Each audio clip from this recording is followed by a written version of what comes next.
আজ আমার বিয়ে। নিজেকে অনেক ভাগ্যবান মনে হচ্ছে, কারণ যার সাথে আমার বিয়ে হবে তার সাথে আমার প্রায় 1 বছর রিলেশন ছিল। আর আজ আমাদের ভালোবাসা পূর্ণতা পেতে চলেছে। ও, আপনাদের তো আমার পরিচয় দেওয়া হয় নাই। আমি আদনান সামিরাজ, মা বাবার একমাত্র ছেলে। আর আজ আমার বিয়ে। আমার যার সাথে বিয়ে হবে তার নাম ঈশা। আমরা একে অপরকে অনেক ভালোবাসি। কিছুক্ষণ পরে আমার বাবা আমার রুমে আসলো আর বলল, রাজ, তুই এখনো রেডি হওয়া বাদ দিয়ে বসে আছিস কেন? তাড়াতাড়ি রেডি হয়ে নে, সবাই তো অপেক্ষা করতেছে তোর জন্য। আব্বু তুমি যাও, আমি 2 মিনিটের মধ্যে আসছি। তারপর আব্বু চলে গেল আর আমি রেডি হওয়ার জন্য ওয়াশরুমে গেলাম। কিছুক্ষণ পর রেডি হয়ে নিচে নামলাম। তখন আমার আম্মু আমার কাছে এসে বলল, বাহ, আমার ছেলেকে তো অনেক হ্যান্ডসাম লাগছে। থ্যাংক ইউ আম্মু। হুম, হয়েছে, এখন যাও, সবাই গাড়িতে অপেক্ষা করছে। আম্মু এখন আসি। আম্মুর কাছ থেকে বিদায় নিয়ে আমি গাড়িতে গিয়ে বসলাম। আর তখন আমার বন্ধুরা আমাকে নানানভাবে জ্বালাতে লাগলো। কিছুক্ষণ পরে আমি আমার শ্বশুরবাড়ি এসে পৌঁছালাম। শ্বশুরবাড়ির সবাই আমাকে অনেক আদরেই বরণ করে নিল।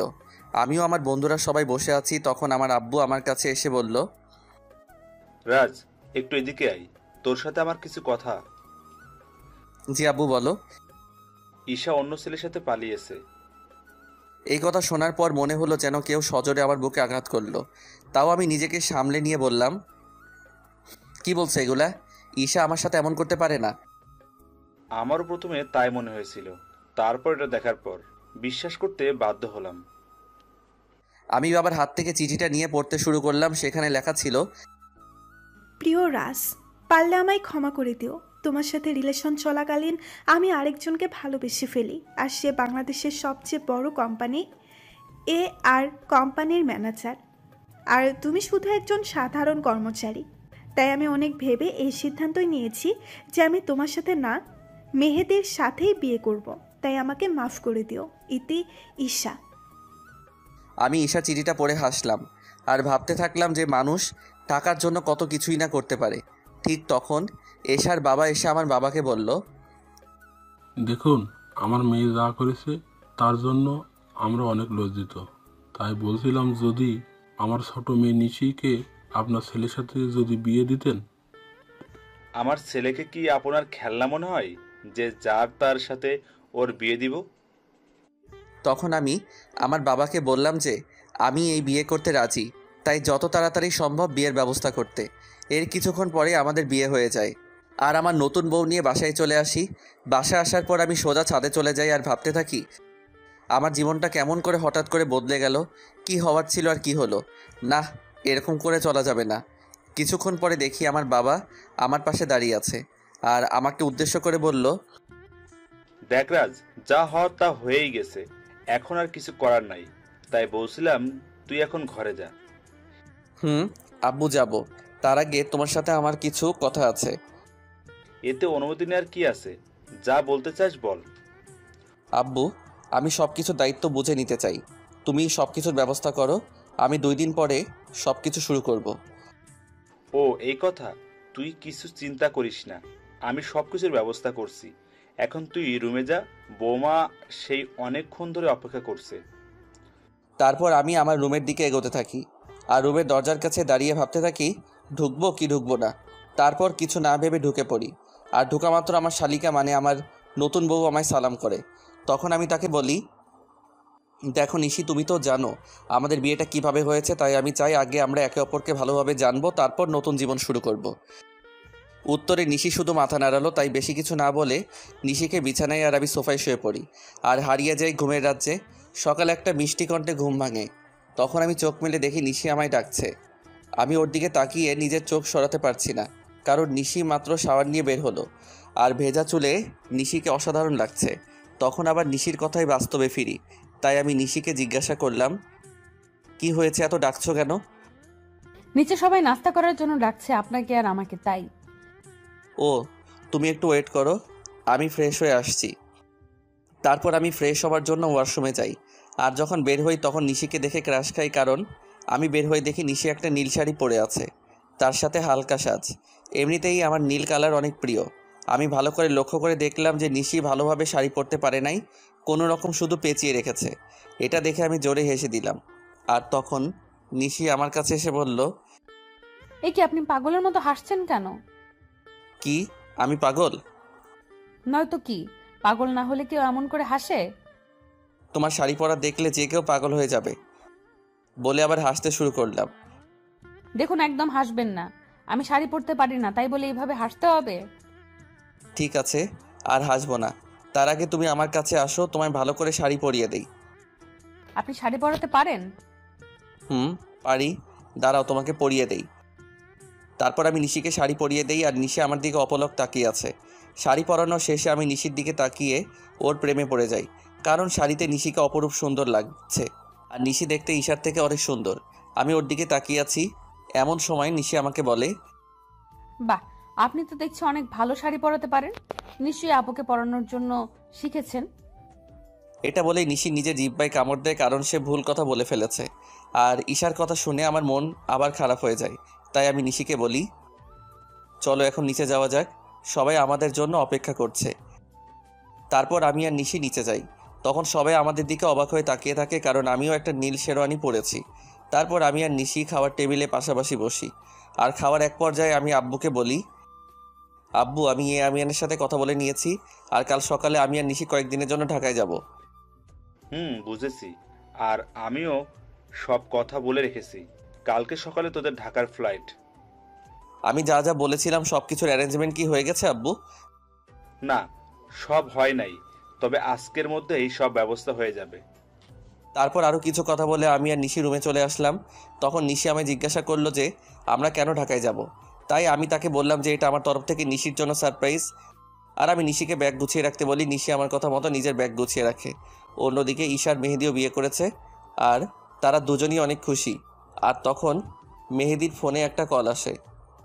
হ্যালো, কে বলছেন? ও স্যার, আপনি কিছু দরকার আছে নাকি? ওকে স্যার, আমি সব ব্যবস্থা করে দেব। এখন রাখি। কে ফোন করেছিল? আমাদের নিউ সিইও ফোন করেছিল আর বলল যে কাল উনিও ওনার ওয়াইফ আসবে ঢাকায়, তাই একটা গ্র্যান্ড পার্টির অ্যারেঞ্জমেন্ট করা হয়েছে। আর সেখানে আমাকে আর আমার বউকে উপস্থিত থাকতে হবে। ও, চলো এখন ঘুমাতে যাই, কাল আবার অনেক কাজ আছে। তারপরের দিন মেহেদি আর ঈশা পার্টিতে যায়। আর তার পৌঁছানোর কিছুক্ষণ পরে হেলিকপ্টারে করে মেহেদির নিউ বস আসে। আর অফিসের সব স্টাফ তাকে স্বাগতম জানানোর জন্য যায়। আর যখনই নতুন বস ও তার ওয়াইফ হেলিকপ্টার থেকে নিচে নামে, তখনই ঈশা প্রচণ্ড রকম একটা শক খায়। কারণ মেহেদির কোম্পানির নতুন বস অন্য কেউ না, তার প্রাক্তন প্রেমিক রাজ এই কোম্পানির বস। আর তার ওয়াইফ হলো ঈশার আপন বোন নিশি। কিন্তু এটা কিভাবে সম্ভব?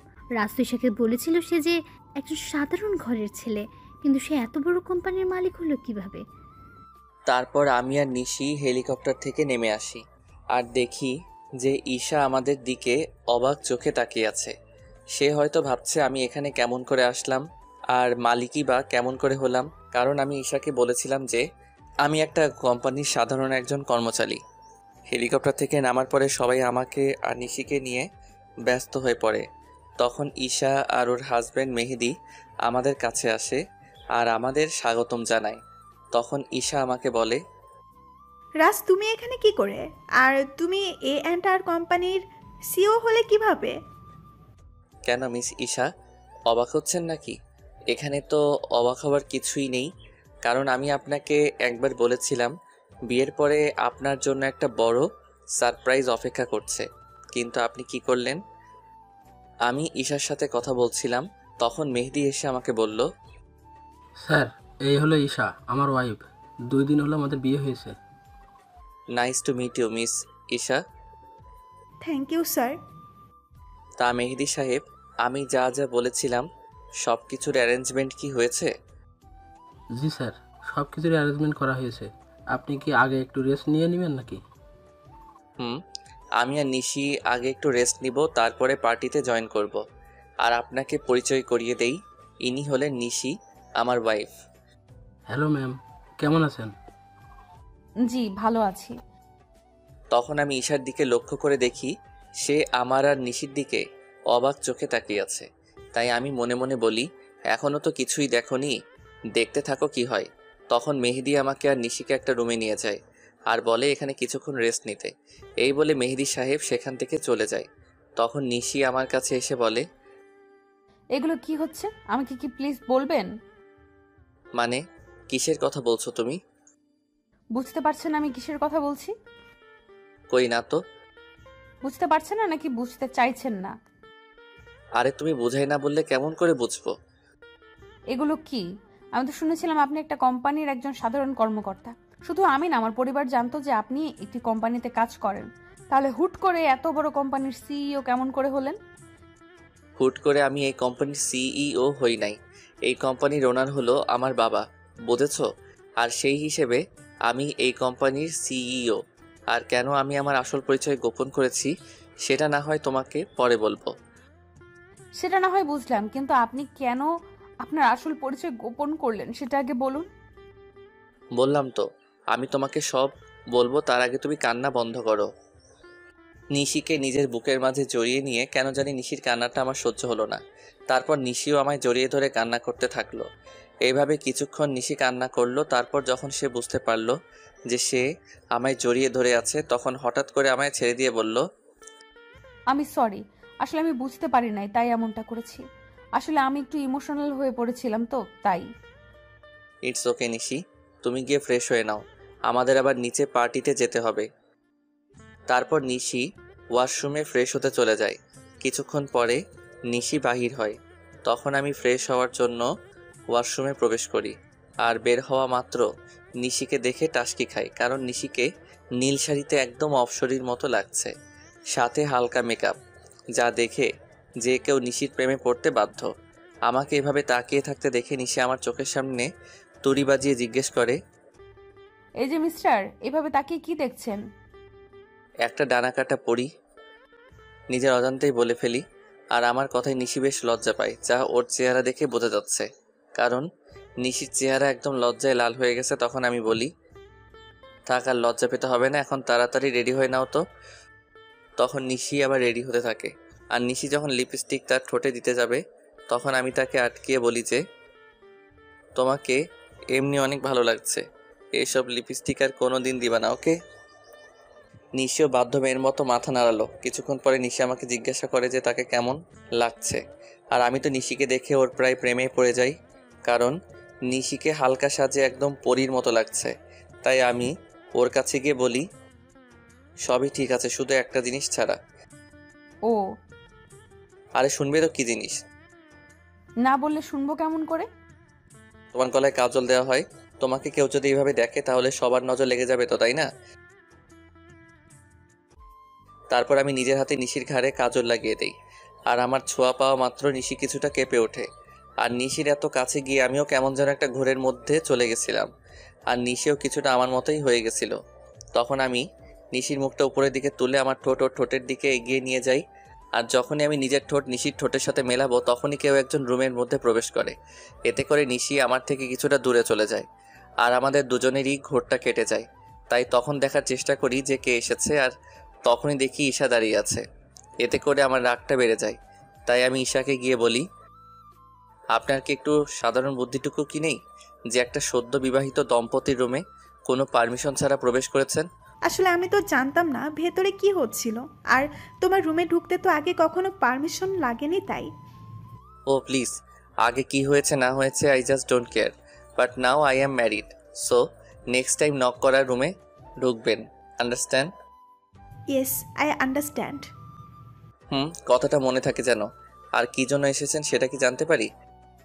আমি তোমার কাছে ক্ষমা চাইতে এসেছি, প্লিজ আমাকে মাফ করে দাও। আপনি কিসের জন্য ক্ষমা চাইছেন মিস ঈশা, সেটা কি জানতে পারি? তোমার সাথে করা অন্যায়গুলোর জন্য আমি ক্ষমা চাচ্ছি। আমি কিছু বলতে যাব, তখনই নিশি এসে বলে, আপু তুই যা করেছিস তা কত বড় অন্যায় সেটা কি তুই জানিস? জানি। তাহলে কোন মুখে তুই মাফ চাস সেটা আমাকে বল। নিশি বোন আমার, তুই আমাকে ভুল বুঝিস না। আমি তো আমার ভুল বুঝতে পেরেছি, তাই তো আমি ক্ষমা চাইতে এসেছি। আপনি কোনো অন্যায় করেন নাই মিস ঈশা, অন্যায় তো করেছি আমি। আপনার মতো একজন প্রতারককে ভালোবেসেছিলাম, এটার চেয়ে বড় অন্যায় আর কি হতে পারে সেটা বলুন তো। আমি আরও কিছু বলতে যাব তার আগে আমার ফোনে একটা কল আসে। আমি কলটা রিসিভ করে নিশিকে বলি যে তাড়াতাড়ি রেডি হয়ে নিতে। আর ফোনটা করেছিল মেহেদি, মানে ঈশার হাজবেন্ড। তারপর আমি ঈশাকে আমার রুম থেকে চলে যাওয়ার জন্য বলি। কিছুক্ষণ পর নিশি বের হয়ে আসে, আর আমি তো নিশিকে দেখে রীতিমতো টাসকে খেয়ে যাই, কারণ নেভি ব্লু শাড়িতে নিশি অসাধারণ লাগছে, তার সাথে হালকা মেকআপও করেছে। আমাকে এভাবে তাকিয়ে থাকতে দেখে নিশি আমাকে বলে, এই যে মিস্টার রাজ, এখানে দাঁড়িয়ে থাকবেন নাকি নিচেও যাবেন? যাব। আর তোমাকে কিন্তু অনেক কিউট লাগছে মিসেস রাজ। আমার মুখে মিসেস রাজ ডাক শুনে নিশি অনেক খুশি হয়, যা ওর মুখ দেখে বোঝা যাচ্ছিল। তখন আমি আবার নিশিকে বললাম, কি হলো, নিচে যাবে না নাকি? তারপর আমি আর নিশি দুজনে একসাথে নিচে যাই, আর সেখানে থাকা সবাই আমাদের স্বাগত জানায়। তারপর আমি নিশিকে একে একে সবার সাথে পরিচয় করিয়ে দেই, আর সবাই নিশিকে অনেক পছন্দ করে আর অনেক তারিফও করে। এগুলো দেখে ঈশা অনেকটা জেলাস ফিল করে, কারণ এগুলা ঈশা পাওয়ার কথা ছিল, কিন্তু তার লোভের কারণে সে সব কিছু হারিয়েছে।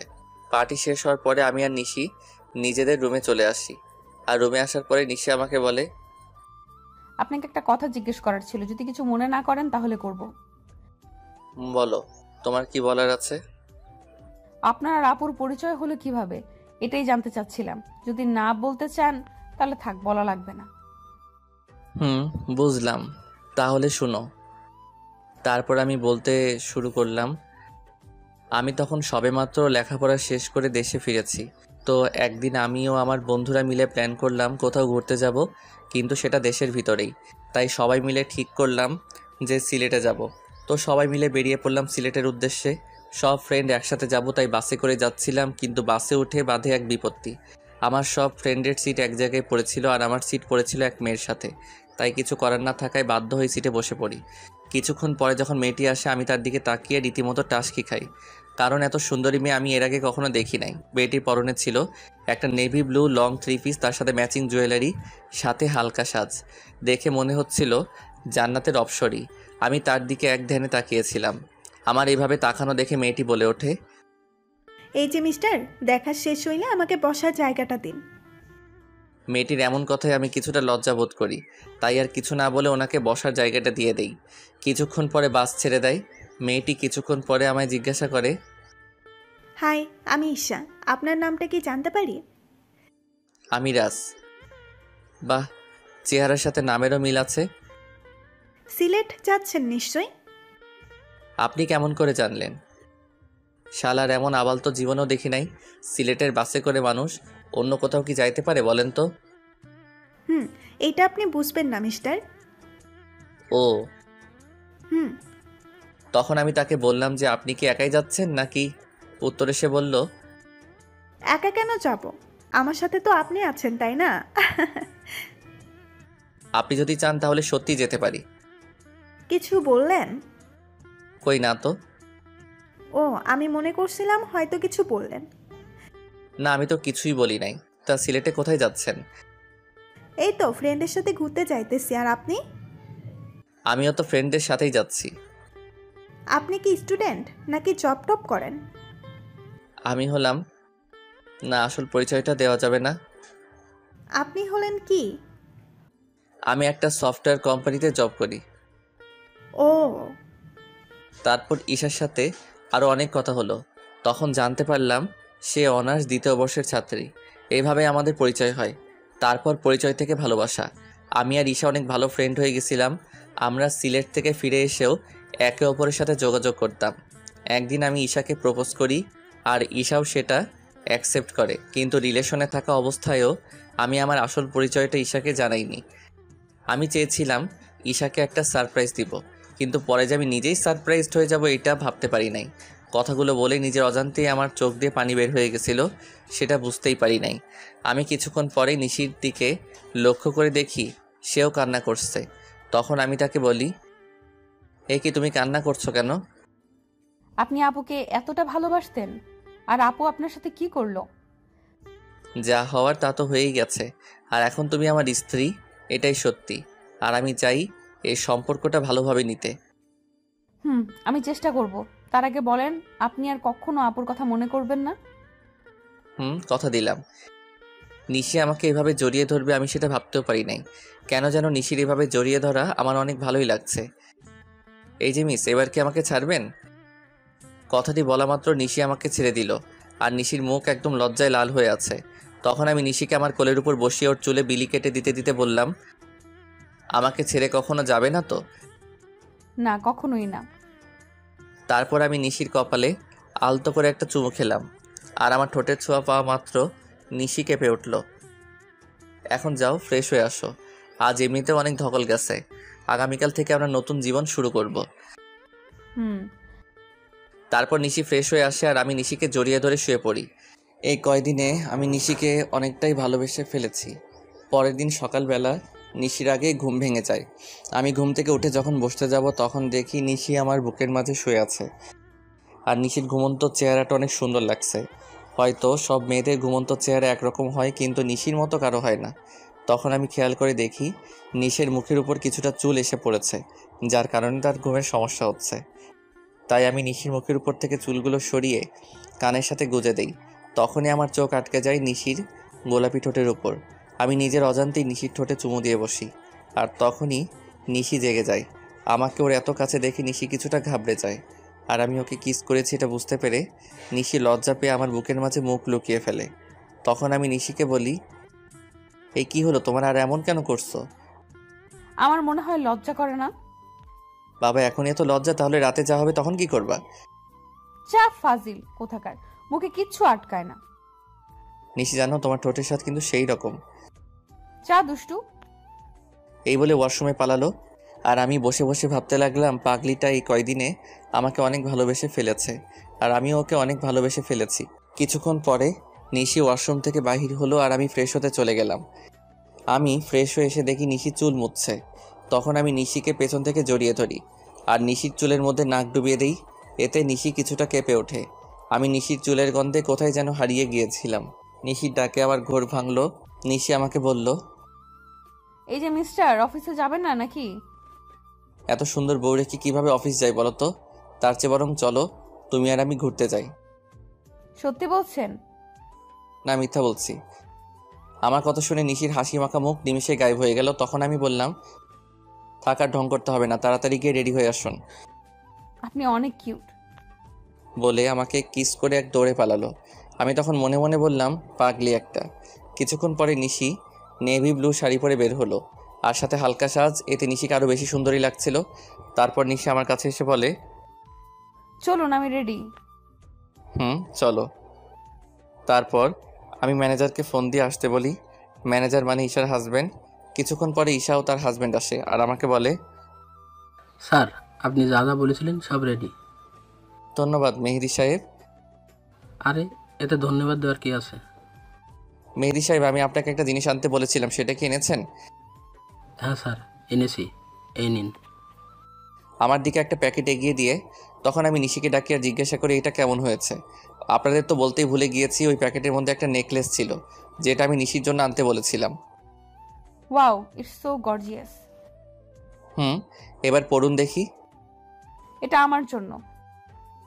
এবার পড়ুন তো। না, আমাকে পরিয়ে দিন। তো কি আর করার, সবার সামনে আমি নিশিকে নেকলেসটা পরিয়ে দিলাম। পরানোর পর ঈশার দিকে তাকিয়ে দেখি সে কেমন করে যেন তাকিয়ে আছে নিশির দিকে। হয়তো সে এটা ভাবছে যে যা ওর পাওয়ার কথা ছিল সেটা তার ছোট বোন পাইতেছে। তারপর আমি আর নিশি ঘুরতে বাহির হলাম। সারাদিন ঘোরাঘুরি করে যখন নদীর ধারে গিয়ে বসলাম, তখন নিশি বলল যে সে ফুচকা খাবে। অনেক বোঝানোর পরেও কোনো লাভ হইল না, তাই তাকে ফুচকা খেতে নিয়ে গেলাম। আর আমি নিশির ফুচকা খাওয়া দেখে অবাক না হয়ে পারলাম না। মেয়েরা এত ফুচকা কীভাবে খেতে পারে সেটা আল্লাহই ভালো জানে। প্রায় অনেক রাত হয়ে যায় বাসায় ফিরতে। তারপর বাসায় ফিরে আমি ওয়াশরুমে চলে যাই ফ্রেশ হতে। আমি বের হওয়ার পরে নিশি ঢোকে। কিছুক্ষণ পরে নিশি বাহির হয়। তখন আমি নিশিকে গিয়ে পেছন থেকে জড়িয়ে ধরি আর বলি, সকালে কি বলেছিলাম মনে আছে? নিশি উত্তরে শুধু মাথা নাড়ালো। তাহলে শুরু করা যাক। আমি কি নিষেধ করেছি নাকি? আমি নিশির সাই পেয়ে ওকে কোলে তুলে নেই আর বিছানায় গিয়ে রাখি। তারপর আমি নিশির গলায় আস্তে করে কয়েকটা কিস করি। এতে নিশির নিঃশ্বাস আস্তে আস্তে ঘন হতে থাকে। তারপর আমরা দুজন হারিয়ে যাই ভালোবাসার অতলে। আর কিছু কমনার লজ্জা লাগে। পরের দিন সকালে নিশির ডাকে আমার ঘুম ভাঙে। নিশি মাত্র গোসল করে এসেছে, আর ওকে দেখতেও অসাধারণ লাগছে। তাই আমি নিশিকে একটানে আমার বুকের উপর নিয়ে আসি। তখন নিশি বলে, সারা রাত দুষ্টুমি করেও হয় নাই, এখন আবার শুরু করেছেন। তাড়াতাড়ি রেডি হয়ে অফিস যান। ওকে বাবা, আমি যাইতেছি। তার আগে একটা কিস দাও। একটা দিলে যাবেন। যাব। তারপর নিশি আমাকে একটা কিস দেয় আর আমিও উঠে ফ্রেশ হয়ে অফিসে চলে যাই। কিছুদিন পরে আমি আর নিশি আমাদের বাসায় চলে আসি আর সেখান থেকে অফিস শুরু করি। খুনসুটি ভালোবাসায় আমাদের দিন খুব ভালোই চলছিল। দেখতে দেখতে আমার আর নিশির বিয়ের 3 মাস পার হয়ে গেছে। আর এই 3টা মাসের মধ্যে নিশি একদিনও আমার বুকে মাথা না দিয়ে ঘুমায় না। এই 3 মাসে আমরা দুজন দুজনকে অনেক বেশি ভালোবেসে ফেলি। সকালে আমি অফিসের জন্য রেডি হচ্ছিলাম, তখন নিশি এসে আমাকে পেছন থেকে জড়িয়ে ধরে আর বলে, আজ অফিস থেকে একটু তাড়াতাড়ি আসবেন কেমন? আজ আপনার জন্য একটা সারপ্রাইজ আছে। কি সারপ্রাইজ গো বউ? এখন বলা যাবে না, আগে অফিস থেকে ফিরুন, তারপর বলবো। ওকে, এবার আমার কাছে আসো তো, তোমায় একটু আদর করে নেই। সব সময় দুষ্টুমি, তাই না? না গো বউ, তুমি জানো না, তোমায় আদর না করে গেলে আমার দিন ভালো যায় না। তাই এখন আর কোনো কথা না বলে আমার কাছে আসো। তারপর নিশি আমার কাছে আসলো আর আমি নিশির ঠোঁটজোড়া আমার দখলে নিয়ে নিলাম। প্রায় 5 মিনিট পরে ছাড়লাম। তারপর আমি নিশিকে বললাম, আমি এখন আসি। আপনি খুব স্বার্থপর। কেন গো, আমি আবার কি করলাম? আপনি তো ঠিকই আপনার ভাগের আদরটা নিলেন, আর আমার পাওনাটা না দিয়েই চলে যাচ্ছেন। ও কি বোঝাতে চাইছে সেটা আমি বুঝতে পেরে আমি নিশিকে আমার কাছে ডাকি, কিন্তু সে আসবে না। মহারানী বলে, নিশি বাবু আমার কাছে আসো। আমি কোনো বাবু নই, আর নিশি রাগ করেছে, তাই কারোর সাথে কথা বলবে না। ও তাই? দেখি এবার নিশি কেমন করে রাগ করে থাকে। এই বলে নিশিকে আমার কাছে নিয়ে এসে ওর কপালে একটা ভালোবাসার পরশ এঁকে দেই আর নিশি আমাকে শক্ত করে জড়িয়ে ধরে। নিশি শোনা, এবার ছাড়ো, আমার তো অফিসে লেট হয়ে যাচ্ছে। আর একটু থাকি না। না বাবু, আবার পরে থেকো, আমি এখন অফিসে যাব যে। ওকে, সাবধানে যাবেন কিন্তু। যথাজ্ঞা মহারানী। যাও বৎস। বলেই হাসতে শুরু করলো। উফ, এই হাসিটার জন্য আমি সব করতে পারি। এই যে মিস্টার, এবার যান। বাই।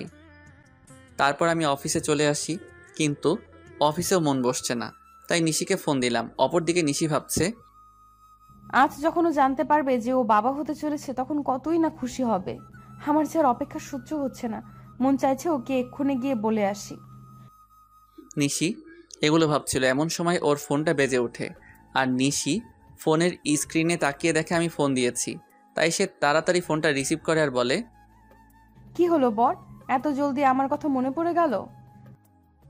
গো বউ, তোমার কথা তো সব সময় মনে পড়ে, কিন্তু কি করব বলো? কিছুই করতে হবে না, আপনি শুধু আজ তাড়াতাড়ি বাসায় আসবেন, তাহলেই হবে। আর এখন কাজ করেন তো। ওকে আমার সুইট বউ, এখন রাখি। ওকে মিস্টার বর, বাই। নিশির সাথে কথা বলার পর আমি কিছু জরুরি কাজ সেরে ফেলি আর দেখতে দেখতে বিকাল হয়ে যায়। তাই আমি বাসায় যাওয়ার জন্য রেডি হয়ে নেই। আর তখনই অফিসের পিয়ন এসে আমাকে একটা পার্সেল দিয়ে যায় আর ওই পার্সেলটি খোলার পর আমার পায়ের তল থেকে মাটি সরে যায়। পার্সেলটিতে অনেকগুলো ছবি ছিল আর সবগুলো ছবি নিশি আর একটা ছেলের। ছবিতে নিশি ছেলেটার সাথে অনেক ঘনিষ্ঠ অবস্থায় আছে, যা দেখার পরে আমার চোখ দিয়ে অবাধ ধারায় পানি পড়ছে। শেষে কিনা নিশিও আমায় ধোকা দিল। আমি আর কিছু ভাবতে পারছিলাম না। তখনই নিশির ফোন আসে। অনিচ্ছা থাকা সত্ত্বেও আমি ফোনটা রিসিভ করি আর তখনই নিশি বলতে শুরু করলো, আপনি কখন বাসায় আসবেন? আজকে আপনার তাড়াতাড়ি আসার কথা, তাহলে এত লেট করছেন কেন? এখন আমি অনেক ব্যস্ত আছি, তাই আসতে লেট হবে। কিন্তু আপনি তো আমায় প্রমিস করেছিলেন যে আজ তাড়াতাড়ি বাসায় ফিরবেন। তুমি এত বেশি কথা বলছো কেন? বললাম না আমি ব্যস্ত আছি, তারপরও একই কথা বারবার বলে যাচ্ছ। অনেক রেগে আর জোরে কথাটা বললাম। এতে নিশি অনেকটাই ভয় পায়। অপর পাশ থেকে ফুপিয়ে কান্নার আওয়াজ আসছে। অন্য সময় হলে হয়তো আমি ওকে সান্ত্বনা দিতাম, কিন্তু এখন ওর কথা ভাবতেও আমার অসহ্য লাগছে। আচ্ছা ঠিক আছে, কিন্তু আরও কিছু বলতে যাবে তার আগে আমি ফোনটা কেটে দেই। ফোন রেখে আমি চেয়ারে বসে পড়ি আর তখনই আমার চোখ যায় ছবিগুলোর দিকে, কারণ ছবির অপর পাশে একটা নম্বর লেখা ছিল। তাই আমি ওই নম্বরে ফোন দেই আর ফোনটা রিসিভ করে একজন ছেলে। সে ফোনটি ধরে বলতে শুরু করে, আরে মিস্টার রাজ, এত তাড়াতাড়ি ফোন করলেন যে? কে আপনি আর আমাকে কেমন করে চিনলেন? আমি কে সেটা না হয় দেখা করেই আপনাকে বলবো। আমি কোনো অচেনা লোকের সাথে দেখা করি না। আমি সেটা জানি মিস্টার রাজ, তাই তো বলছিলাম যদি ছবিগুলোর ব্যাপারে জানতে চান তাহলে আমার সাথে দেখা করুন। আমি কি করব বুঝতে পারছি না। আমাকে তো জানতেই হবে এই ছবির ছেলেটাকে, আর নিশির সাথেই বা তার কী সম্পর্ক। তাই আমি সেই লোকটির সাথে দেখা করার জন্য রাজি হয়ে যাই, আর সেই লোকটি আমাকে একটা ঠিকানা দেয়। তাই আমি দেরি না করে বেরিয়ে পড়ি আর কিছুক্ষণের মধ্যে সেখানে পৌঁছে যাই। সেখানে পৌঁছানো মাত্র আমি লোকটিকে ফোন দিই, কিন্তু লোকটি ফোন ধরছে না। আমি বেশ কয়েকবার ফোন দিই, কিন্তু প্রতিবারই ব্যর্থ হই। আমি প্রায় ঘন্টাখানিক ধরে অপেক্ষা করছিলাম। তখন কেউ একজন বলে উঠল, অপেক্ষা করার জন্য ধন্যবাদ। আমি পিছনে তাকিয়ে দেখি লোকটি আর কেউ নয়, নিশির সাথে যার ছবি দেখেছিলাম এটিই সেই লোক। তবু আমি মাথা ঠান্ডা রাখার চেষ্টা করে বলি, আমাকে এখানে ডাকার কারণ কি, আর আপনি বা কে? আমি জাহিদ রহমান। আমি আর নিশি একে অপরকে অনেক ভালোবাসি, সেটা বলার জন্যই আপনাকে ডেকেছি। লোকটির কথা শুনে আমার মাথা গরম হয়ে গেল, তাই আমি রাগের মাথায় লোকটিকে মারতে শুরু করলাম। একসময় আমি একাই থেমে যাই আর তাকে বলি, আপনি যেটা বলছেন সেটা সত্যি? এটা আমি কিভাবে বিলিভ করব? সেজন্যই তো আমি আপনাকে ছবিগুলো পাঠিয়েছি, আর এখন বিলিভ করা আর না করা সেটা আপনার ব্যাপার। আমি কি বলবো কিছু ভেবে পাচ্ছিলাম না, কারণ ছবিতে নিশি আর সাজিদকেই দেখা যাচ্ছে। তাই আর কথা না বাড়িয়ে লোকটিকে বললাম, নিশি যদি আপনাকে ভালোবাসে তাহলে সে আমাকে কেন বিয়ে করলো? বিয়েটা কিভাবে হয়েছে সেটা আপনি নিশ্চয়ই জানেন রাজ। তাহলে নিশি কেন 3 মাস আমার সাথে থাকলো? সেটার কারণ আছে, আর কারণটা হলো আপনার সম্পত্তি। আর আপনারা যেদিন ঢাকায় যান সেদিন আমার আর নিশির পালানোর কথা ছিল, কিন্তু যখন আমরা জানতে পারলাম যে আপনি একজন স্বনামধন্য ব্যবসায়ী, তখন আমি আর নিশি আপনার সম্পত্তি হাতিয়ে নেওয়ার প্ল্যান বানাই। লোকটির কথা শুনে আমার কষ্টের মাত্রাটা আরও বেড়ে গেল, কারণ প্রথমে টাকার জন্য ঈশা আমার সাথে বেইমানি করলো, আর এখন আমি যাকে সবচেয়ে বেশি ভালোবাসি সেও আমার সাথে। না, আর কিছু ভাবতে পারছি না। তাই আমি হোটেল থেকে বের হয়ে আসি, আর আমার উকিলকে ফোন দিয়ে ডিভোর্স পেপার তৈরি করতে বলি। তাই মাত্র 1 ঘন্টার মধ্যে উকিলের কাছ থেকে ফিরতে ফিরতে প্রায় রাত 1টা বেজে যায়। তাই আমি বাসার কাউকে বিরক্ত না করে আমার কাছে যে চাবি ছিল সেটা দিয়ে দরজা খুলে ভিতরে যাই, আর ভিতরে গিয়ে দেখি নিশি বসে বসে ফুপিয়ে ফুপিয়ে কান্না করছে। যেখানে আমার কষ্ট হওয়ার কথা সেখানে আমার প্রচুর রাগ হচ্ছে। তখন আমি নিশির কাছে গিয়ে বলি, বাহ, অভিনয় তো খুব ভালোই করতে জানো দেখছি। আমার এরকম আচমকা কথা শুনে নিশি কিছুটা ভয় পেয়ে যায়। পরে সে নিজেকে সামনে নিয়ে বলে, মানে আপনি কি বলতে চাইছেন? আমি কি বলতে চাইছি সেটা বুঝতে পারছো না, নাকি বোঝার চেষ্টা করছো না? কি বলছেন এসব? আমি তো কিছুই বুঝতে পারছি না। Enough is enough Nishi, and don't touch me. Please Raj, tell me what's happened with you. Please tell me. আর কত অভিনয় করবে নিশি, আর কত? আমি অভিনয় করছি। হ্যাঁ, তুমি অভিনয় করছো, তার প্রমাণ এগুলো। নিশি ছবিগুলো দেখে আরও কান্না শুরু করে দিল আর আমাকে এসে জড়িয়ে ধরলো। কিন্তু আমি এবার রাগ কন্ট্রোল করতে না পেরে নিশিকে সজোরে একটা চড় মারি। এই প্রথম আমি ওর গায়ে হাত তুললাম। তোকে না বললাম তুই আমাকে ছবি না, তাও কেন আমাকে ছোঁয়ার চেষ্টা করছিস? আর এই নে, তুই যার জন্য এত অভিনয় করেছিস, আমার সমস্ত সম্পত্তি আমি তোর নামে লিখে দিয়েছি, আর আমাকে মুক্তি দে। তারপর আমি ওর দিকে ডিভোর্স পেপারটা আর সম্পত্তির পেপার এগিয়ে দেই। তখন নিশি বলে, বেশ, আপনি যখন আমার থেকে মুক্তি চান তবে তাই হোক। এই বলে নিশি ডিভোর্স পেপারে সাইন করে দেয়। আর শুনুন মিস্টার রাজ, আপনার সম্পত্তির আমার কোনো প্রয়োজন নেই, তাই এগুলো আপনার সাথেই রাখুন। কথাগুলো বলে নিশি কান্না করতে করতে বাড়ি থেকে বের হয়ে গেল। আমার অনেক ইচ্ছা হচ্ছিল ওকে আটকাবার, কিন্তু সেই অধিকার আর আমার নেই। এখন নিশিকে ছাড়াই আমাকে থাকতে হবে। নিশি আমায় ছেড়ে গেছে প্রায় 1 বছর হলো। এই 1 বছরে এমন কোনো রাত নেই যে রাতে আমি নিশির জন্য চোখের জল ফেলি নাই, কিন্তু এই 1 বছরে আমি নিশির কোনো খোঁজ করি নাই। হয়তো রাগের বশে এই 1 বছরে আমি কারোর সাথে ভালো করে কথা বলি নাই। সারাদিন অফিসের কাজে নিজেকে ব্যস্ত রেখেছি, আর রাতে নিশির সাথে কাটানো মুহূর্তগুলো ভেবে কষ্ট পেয়েছি। প্রতিদিনের মতো আজ সকালে অফিস যাচ্ছিলাম, তখন আম্মু এসে আমায় বলল, বাবা রাজ, আর কতদিন নিজেকে এভাবে কষ্ট দিবি বল?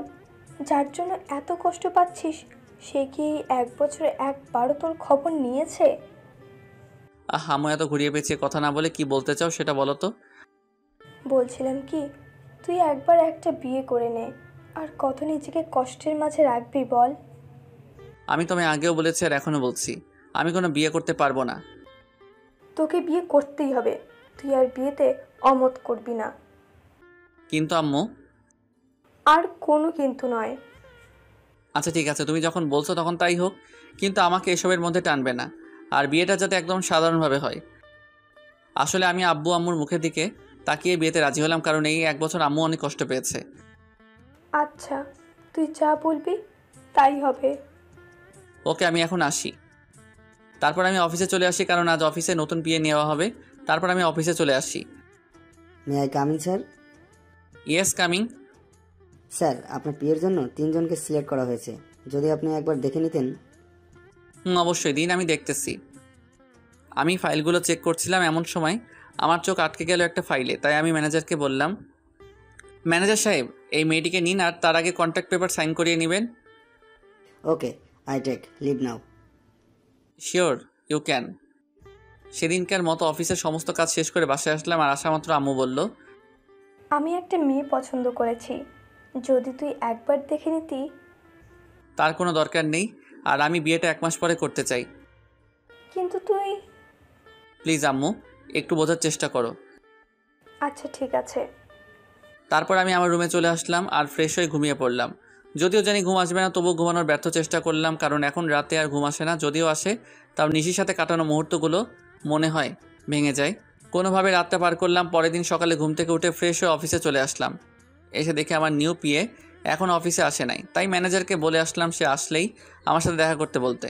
তারপর আমি আমার কেবিনে চলে গেলাম। কিছুক্ষণ পরে কেউ আমার কেবিনের দরজা নক করলো, তাই আমি পেছন ফিরে বললাম, may I come in sir? Yes, coming. আসলে স্যার, আমি আসার সময় জ্যামে আটকা পড়ে গিয়েছিলাম, তাই আসতে লেট হইল। কিন্তু স্যার, আর কোনো দিন লেট হবে না। তাই বুঝি? এবার ওর দিকে ফিরে তাকালাম, আর সে আমাকে দেখে ভূত দেখার মতো চমকে উঠল। মনে হয় সে আমাকে এখানে আশা করে নাই। আপনি এখানে? আমি। অন্য কারো থাকার কথা ছিল বুঝি মিস নিশি? আপনাদের তো বলাই হয়নি আমার পিএ হলো নিশি। এটা তো আপনার অফিস না, তাহলে এখানে কেমন করে আসলেন? আপনার বোধহয় কোথাও ভুল হচ্ছে, কারণ এই অফিসের ওনার আমি। হয়তো বা হতে পারে, তবে আমি এই অফিসে জব করতে পারবো না। কথাগুলো বলেই নিশি চলে যাচ্ছিল, তাই আমি ওকে থামিয়ে বলি, excuse miss Nishi, without my permission আপনি যেতে পারবেন না। What the hell are you talking? আমি ঠিক কথাই বলছি। আর এইটা দেখুন, 2 বছরের আগে আপনি এই কোম্পানি ছাড়তে পারবেন না, আর যদিও ছাড়তে চান তাহলে আমার পারমিশন নিতে হবে। কিন্তু আমি এই মুহূর্তে আপনাকে পারমিশন দিচ্ছি না। সো আপনি এখন যেতে পারেন, প্রয়োজন পড়লে আমি আপনাকে ডেকে নিব। Okay sir. তারপর নিশি ওর কেবিনে চলে যায়। আমার আর ওর কেবিন প্রায় পাশাপাশি, তাই আমি ওকে দেখতে পারছিলাম। অন্যদিকে নিশি নিজের কেবিনে এসে ভাবে, কেন যে সেদিন সাইন করার আগে কন্ট্রাক্ট পেপারটা ভালো করে পড়ে নিলাম না, আর উনি কেন আবার আমার সামনে আসলেন? ভালোই তো ছিলাম এই 1 বছর ওনাকে ছাড়া। এমন সময় নিশির ফোনে কল আসে, আর ফোনটা ধরা মাত্র নিশি কিছুটা বিচলিত হয়ে যায়। ফোনের ওপাশ থেকে কেউ কিছু হয়তো বলল। আমি বসে আমার কাজ করছিলাম। এমন সময় নিশি আমার কেবিনে আসে আর বলে, স্যার, একটা কথা বলার ছিল। নিশির মুখে স্যার ডাক শুনে বুকের মধ্যে কেমন মোচড় দিয়ে উঠল। বলেন। আসলে স্যার, আজকে আমায় একটু তাড়াতাড়ি ছুটি দিবেন প্লিজ। কেন, ছুটি কি করবেন? আসলে বাসায় একটু প্রয়োজনীয় কাজ আছে, তাই। কি প্রয়োজনীয় কাজ শুনি? আসলে স্যার। নিশি কিছু লুকাতে চাইছিল আমার কারণে, সে বলে উঠল, স্যার, বাসায় আমার বাচ্চা অসুস্থ হয়ে গেছে, তাই আমার ছুটির প্রয়োজন। এখন ছুটি দেওয়া না দেওয়া সেটা আপনার ব্যাপার, কারণ আপনি এখানকার বস, আপনি চাইলেই সব করতে পারেন। নিশি মুখে বাচ্চার কথা শুনে আমার চারপাশটা কেমন যেন অন্ধকার হয়ে আসছিল।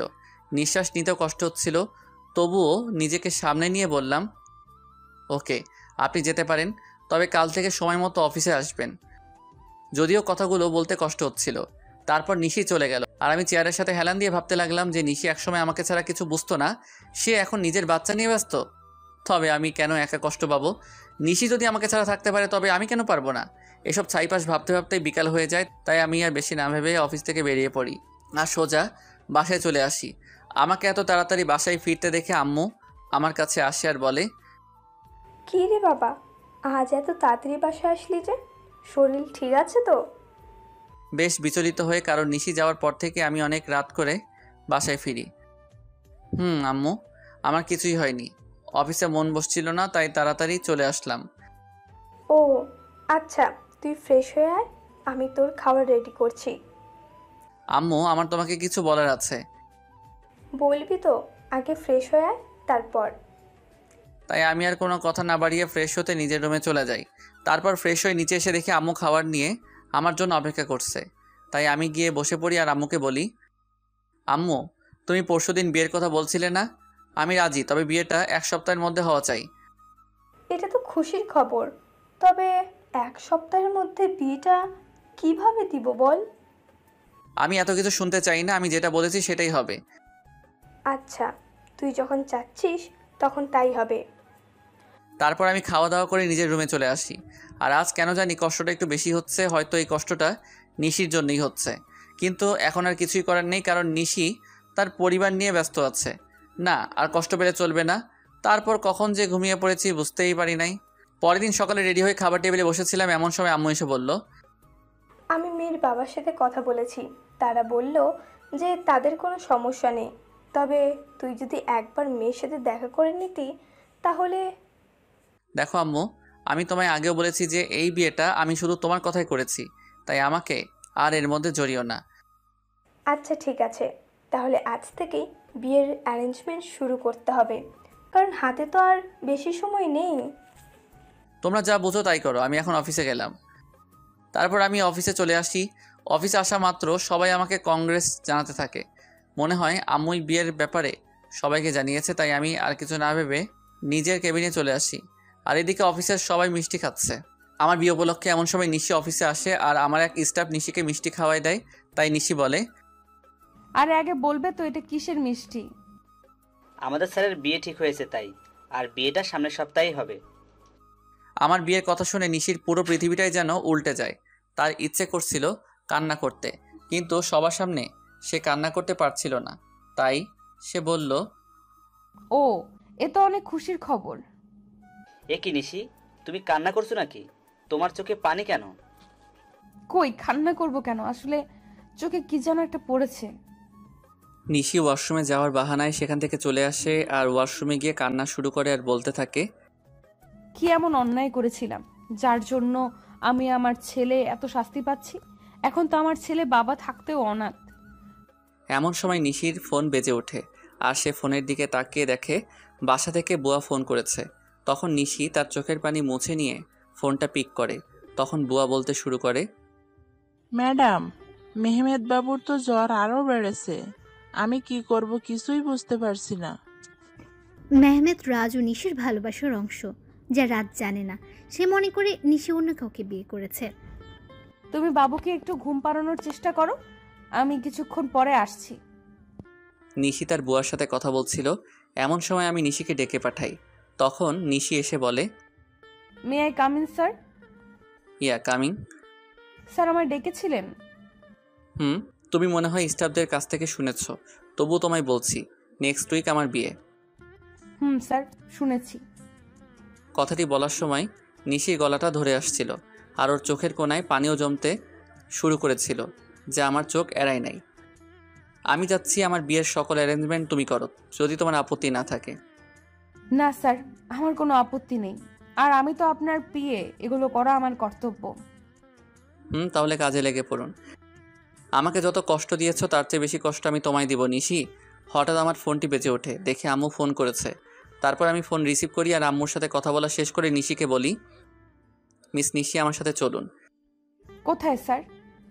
এত প্রশ্ন না করে চলুন তো।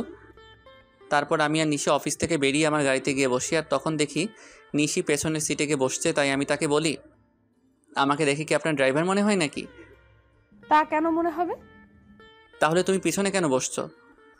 তারপর নিশি সামনের সিটে এসে বসলো আর আমি গাড়ি ড্রাইভ করা শুরু করলাম। কিছুক্ষণ পরে গাড়ি একটা রেস্টুরেন্টের পাশে দাঁড় করালাম আর নিশিকে বললাম, চলো ভেতরে। আমরা এখানে কেন আসলাম? আমি ওর প্রশ্নের জবাব না দিয়ে ভেতরে ঢুকে গেলাম আর পেছন ফিরে দেখি নিশিও আসছে। আমি রেস্টুরেন্টে ঢোকার পরে একটা মেয়ে এসে আমাকে জড়িয়ে ধরে আর আমিও নিশিকে দেখিয়ে মেয়েটিকে জড়িয়ে ধরি। আর নিশির দিকে তাকিয়ে দেখি ও এখনই কান্না করে দিবে এমন অবস্থা। তারপর আমি বলি, নিশি, এ হলো মায়া, আমার বাগদত্তা, আর মায়া এ হলো নিশি, আমার পিয়ে। আমার মুখে নিশি হয়তো পিয়ে শব্দটা আশা করেনি। আর মায়ার পরিচয় পাওয়ার পর নিশি এবার আর নিজের চোখের জল আটকে রাখতে পারে নাই, যার কারণে ওর চোখ থেকে অবাধ ধারায় জল পড়তে থাকে। আর আপনারা হয়তো ভাবছেন মায়া এখানে কেমন করে আসলো, আর আমি বা ওকে কেমন করে চিনলাম, তাহলে শুনুন। আমি যখন অফিসে ছিলাম তখন আম্মু ফোন দেয় আর বলে মায়ার সাথে দেখা করার কথা। যদিও আমি প্রথম দিকে আম্মুকে নিষেধ করে দেই যে আমি মায়ার সাথে দেখা করব না, কিন্তু পরে আমার নিশির কথা মনে হয়, তার সাথে মনে হয় ওর ধোকা দেওয়ার কথা। তাই আমি মায়ের সাথে দেখা করতে রাজি হয়ে যাই আর আমার সাথে নিশিকেও নিয়ে আসি। তো গল্পে ফেরা যাক। মায়ার পরিচয় দেওয়ার পর আমি নিশির দিকে তাকাই, তখন দেখি নিশির চোখ দিয়ে জল গড়িয়ে পড়ছে। কেন জানি নিশির চোখের জল আমার সহ্য হচ্ছিল না, তাই আমি ওকে বলি, Nishi are you okay? Yes sir. তাহলে তোমার চোখে জল কেন? কই না তো, আসলে স্যার প্রচুর গরম পড়েছে তো তাই এমন মনে হচ্ছে। স্যার আপনারা বসুন, আমি ওয়াশরুম থেকে ফ্রেশ হয়ে আসছি। তারপর নিশি ওয়াশরুমে চলে যায়। ওয়াশরুমে গিয়ে নিশি জোরে কান্না করতে থাকে, কিন্তু তার এই কান্না দেখার কোনো মানুষ সেখানে উপস্থিত ছিল না, তাই হয়তো সে কান্না করতে পারছিল। নিশি কান্না জড়িত কণ্ঠে বলছিল, হে আল্লাহ, আমার সাথেই কেন এরকম হয়? ভালোই তো ছিলাম আমি ওকে ছাড়া, তবুও কেন ওকে আবার আমার জীবনে ফিরিয়ে আনলে? যখন আনলে তাহলে সে অন্য কারো হয়ে যাচ্ছে। আমি আর আমার বাচ্চা তো ভালোই ছিলাম ওকে ছাড়া, তবু কেন এমনটা হচ্ছে? আমার বাচ্চা কি কোনোদিন তার বাবার পরিচয় আর আদর পাবে না? কিন্তু নিশি কোনোভাবেই নিজের কান্না থামাতে পারে না। কিন্তু সে তার বাচ্চার কথা ভেবে নিজেকে শক্ত করে আর বোঝায় তার বাবুর জন্য হলেও নিজেকে শক্ত রাখতে হবে। প্রায় আধা ঘন্টা পরে নিশি ওয়াশরুম থেকে বের হলো, আর রাজ তার চেহারা দেখে রীতিমতো ভয় পেয়ে গেল, কারণ তার চোখগুলো লাল হয়ে আছে, তার সাথে ফুলেও গেছে। আর মানে নিশি এতক্ষণ কান্না করছিল, কিন্তু নিশির কান্না করার তো কোনো কারণ এখানে নেই, তবুও সে কেন কান্না করছিল আমি কিছুই বুঝতে পারছিলাম না। তখন নিশি আমাদের কাছে আসলো আর চেয়ারে বসে পড়লো, আর আমি রেস্টুরেন্টের একজন স্টাফকে ডেকে খাবার অর্ডার করলাম। কিছুক্ষণ পর খাবার আসলো। আমি নিশিকে দেখানোর জন্য মায়াকে নিজের সাথে খাইয়ে দিচ্ছিলাম, আর এটা দেখে নিশি আর ঠিক থাকতে পারলো না, তার চোখগুলো আবার জলে ভরে গিয়েছিল, তাই সে এগুলো আড়াল করার জন্য বলল, স্যার আমার এখন যেতে হবে, এমনিতেও আমার অফিস টাইম শেষ হয়ে গেছে। তুমি তো কিছুই খেলে না, খাওয়া শেষ করে তারপর যাও। না স্যার, এখন আর খাইতে মন চাইছে না। ওকে তাহলে যাও, আর কাল থেকে আমার বিয়ের এঙ্গেজমেন্টের সকল কাজ শুরু করে দিও। যদি কারো সাহায্য প্রয়োজন হয় তাহলে আমাকে বইলো। ঠিক আছে স্যার, আমি এখন আসি। তারপর নিশি চলে যায় আর আমিও মায়া কিছু গল্প করতে থাকি। যদিও মায়ের সাথে কথা বলার কোনো ইচ্ছা আমার নেই, তাও আম্মুর কথা ভেবে বলছিলাম। অন্যদিকে নিশি বাড়িতে গিয়ে নিজের ছেলেকে জড়িয়ে ধরে কান্না শুরু করে দেয় আর বলতে থাকে, তোর বাবা খুব পচা, আমাকে একটুও বিশ্বাস করে না, এমনি তোকেও ভালোবাসে না, তাই তো আজ অন্য একটা মেয়েকে নিজের হাতে খাইয়ে দিচ্ছিল, কিন্তু একদিন আমাকে বলেছিল আমাকে ছাড়া আর অন্য কোনো মেয়েকে সে টাচ করবে না। এসব কথা বলছিল আর কান্না করছিল। একসময় কান্না করতে করতে নিশি ঘুমিয়ে পড়ল। আমি আর মায়া কিছুক্ষণ গল্প করার পরে রেস্টুরেন্ট থেকে বের হয়ে আসি, আর মায়া তার গাড়িতে করে বাসায় চলে যায়। আমি যখনই নিজের গাড়িতে উঠতে যাব তখনই কেউ আমার নাম ধরে ডাক দেয়। পেছন ফিরে দেখি নিশির বেস্ট ফ্রেন্ড মিম, তাই আমি তাকে বলি, কেমন আছো মিম, আর দেশে কবে ফিরলে? আসলে মিম দেশের বাইরে থাকতো। ভালো আছি ভাইয়া, আর কিছুদিন হলো দেশে ফিরেছি। নিশি কেমন আছে? আর ওকে আমি ফোন দিই কিন্তু ওর ফোনটা বন্ধ দেখায় কেন? নিশি কেমন আছে সেটা নিশি হয়তো ভালো জানে। আপনার কথার মানে বুঝলাম না। আর নিশি তো আপনার স্ত্রী, তাহলে কেমন সেটা আপনি জানবেন না কেন? নিশি আমার স্ত্রী ছিল, কিন্তু এখন নেই। কি বলছেন এগুলো? আমি তো কিছুই বুঝতে পারছি না। এখানে না বোঝার তো কিছুই নেই, মানে আমি আর নিশি আলাদা হয়ে গেছি। কিন্তু কেন? আপনারা দুইজন দুজনাকে তো ভালোবাসতেন। শুনতে চাও কেন? তাহলে শোনো। তারপর আমি 1 বছর আগের সকল ঘটনা মিমকে বলি, আর ওই ছবিগুলো মিমকে দেখাই। আর মিম এগুলো দেখে আমায় যে কথা বলে সেগুলো শুনে আমার পুরো শরীরটা কাঁপতে থাকে। আমি কিভাবে এমনটা করতে পারলাম এগুলো ভেবেই কান্না চলে আসে আমার। আর মিম আমায় যে কথাগুলি বলে তা হলো, আপনি কি জানেন ছেলেটা কে? ছেলেটার নাম সাজিদ, এবং নিশি আর সাজিদ একে অপরকে ভালোবাসে। না, আপনি যেটা জানেন সেটা সত্যি নয়, সত্যিটা আমি আপনাকে বলছি। তারপর মিম আমাকে সাজিদের ব্যাপারে সব কথাগুলো বলল, যা শোনার পর নিজেকে বড় অপরাধী মনে হচ্ছিল। মিম বলল যে আমি আর নিশি একই ভার্সিটিতে পড়তাম আর একই ডিপার্টমেন্টে, যার কারণে আমার আর ওর মধ্যে খুব ভালো বন্ধুত্ব হয়ে যায়। আমরা দুজন সবসময় একসাথেই থাকতাম। একদিন আমি আর নিশি ভার্সিটির ক্যাম্পাসে বসেছিলাম, তখন একটা ছেলে এসে নিশিকে প্রপোজ করে, কিন্তু নিশি তাকে না বলে দেয়।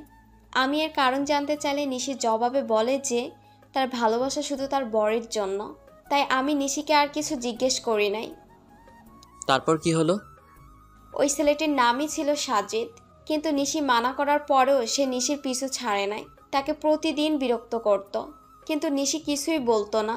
আর একদিন সাজিদ এসে হঠাৎ নিশির হাত চেপে ধরে এবং সেদিন নিশি আর সহ্য করতে না পেরে পুরো কলেজের সামনে সাজিদকে চড় মারে। কিন্তু সাজিদ সেদিন যাওয়ার আগে বলেছিল যে সে নিশিকে সুখে থাকতে দিবে না, আর আজ দেখুন তার কথাই সত্যি হলো। আমি এখন কি করব কিছুই বুঝতেছিলাম না, কারণ আমার যে করার মতো কিছুই নেই। আমি যে নিশির সাথে বড় অন্যায় করেছি। মিম কান্না থামিয়ে আমাকে বলল, আপনি কি জানেন আপনি যখন নিশিকে তাড়িয়ে দেন তখন তার পেটে আপনার সন্তান ছিল? মানে কি বলছো তুমি? হ্যাঁ, আমি ঠিকই বলছি। আপনি যখন ওকে অপমান করে তাড়িয়ে দেন তখন সে আপনার সন্তানের মা হতে যাচ্ছিল। আর এটা নিয়ে যে কতটা খুশি ছিল সেটা আপনাকে বলে বোঝানো যাবে না। সে আপনাকে বলার আগে আমায় ফোন দিয়েছিল আর বলেছিল যখন সে আপনাকে এই কথাটি বলবে তখন আপনার রিয়াকশন কেমন হবে, এটা ভেবেই সে খুশি ছিল। কিন্তু আপনি কি করলেন? মিম আর কিছু বলতে পারল না, তার আগেই কান্নায় ভেঙে পড়ল। মানে নিশির সন্তানের বাবা আমি, আর আমি তাকে কি না কি ভেবেছিলাম। আমিও প্রচুর কান্না করছিলাম। তখন মিম আমাকে বলল, এখন কান্না করে কি হবে?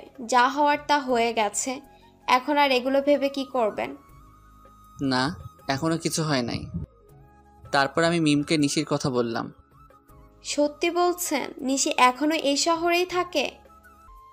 কিন্তু তোমাকে আমার জন্য একটা কাজ করতে হবে যাতে আমি আবার নিশিকে ফিরে পাই। কি করতে হবে আমায় বলুন। তারপর আমি মিমকে আমার প্ল্যান বলি আর সেও রাজি হয়ে যায়। তাই আমিও নিজের বাসায় চলে আসি। বাসায় আসার পর আম্মু আমাকে বলে, বাবা, মেয়েকে কি তোর পছন্দ হয়েছে? আম্মু আমি এই বিয়েটা করতে পারবো না। তুই কিন্তু আমায় কথা দিয়েছিস। আমি কেমন করে এই বিয়ে করব বলো? কেন করবি না শুনি? তারপর আমি নিশির কথা আর ওর আর আমার বাচ্চার কথা আম্মুকে বলি। তখন আম্মু কান্না শুরু করে দেয় আর বলে, আমার বৌমার নাতিকে কবে আনবি বাবা? খুব জলদি আনবো, তার আগে তোমার একটা কাজ করতে হবে। তারপর আমি আম্মুকে সব কিছু বুঝিয়ে উপরে চলে আসি। আমি রুমে এসে ভাবতে লাগি কিভাবে কি করব, নিশি কি আমায় ক্ষমা করবে নাকি করবে না। তখন আমার সাজিদের কথা মাথায় আসে। কেন সাজিদ এমনটা করলো সেটা তো আমার জানা দরকার। তাই আমি আমার ফ্রেন্ডদের ফোন দিই আর বলি এখনই আমার সাথে দেখা করতে, আর আমিও বেরিয়ে পড়ি। ইরে, এত জলদি দেখা করতে বললি? কোনো সমস্যা হয়েছে নাকি? বলছি, তার আগে রবি আর মিজানকে আসতে দে। কিছুক্ষণ পরে রবি আর মিজান চলে আসে আর আমি ওদেরকে মিমের বলা সকল কথা ওদেরকে খুলে বলি। সব শোনার পরে ওরা বলে, ভাবিকে রাজি করাতে পারবি বলে মনে হয় না। হয়তোবা, কিন্তু হাল ছাড়লে তো চলবে না। আর শোন, তোদের একটা কাজ করতে হবে। কি কাজ বল? সাজিদকে যেভাবেই হোক তোদের খুঁজে বার করতে হবে, আর এই নিয়ে সাজিদের ছবি। তারপর আমি ওদেরকে সাজিদের একটা ছবি দেই। ওকে, তোর কাজ হয়ে যাবে।